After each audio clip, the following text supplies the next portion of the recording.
A really great example of a way to fit fruit into your landscape is to look at apple trees. There's lots of options with apple trees. Dwarf apple trees can be no more than 6 to 10 feet tall. And this apple tree is a columnar type apple tree. In other words, it's going to grow very upright and vertical. It can even be grown well in a container, as this one is.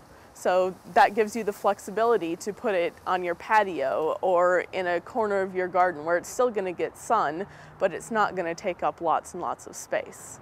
A dwarf apple tree should start producing a few apples in about 2 to 3 years after planting, and then it'll have normal production for the size tree after that, and it can produce for a number of years, 10 to 15 years at least. This is a black raspberry, so it's a little bit more free-form than a plain red raspberry, but it has very beautiful foliage and it's a very vigorous grower. So if you have a full sun location that has good well-drained soil, not quite sure what to put in it, a raspberry would be a great option, especially if you've got maybe a narrow area, say between a driveway and a fence, because that'll help you keep the raspberries confined so they're not going to be spreading through your whole yard.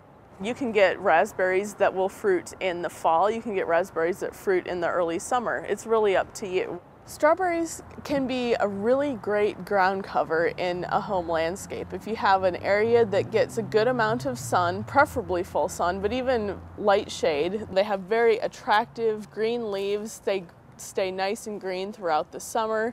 And of course, you'll have strawberries. You can get a variety that just fruits once in May, or you can get a variety that will produce some fruit here and there all summer long.